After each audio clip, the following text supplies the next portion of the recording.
Hello everyone, welcome to another video. In this video, I will show you how to reset home screen layout on your iPhone. Now, as you can see, I have my home screen layout right here, and let's say I deleted it, or maybe something happened where I don't have this home screen layout anymore.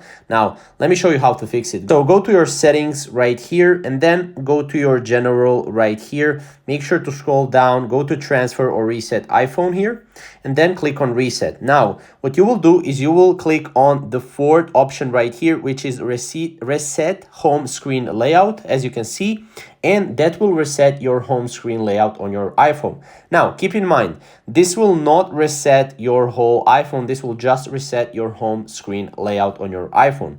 Now, once you've done that, you can go here back and you'll be able to have your home screen right here, pretty much the same as you left it before. So that's the only way how to reset home screen layout on your iPhone. If you have any questions regarding this process, comment down below and I'll get back to you. But yeah, that's pretty much how to do it. And yeah, we'll see you in the next video. Thank you guys for watching.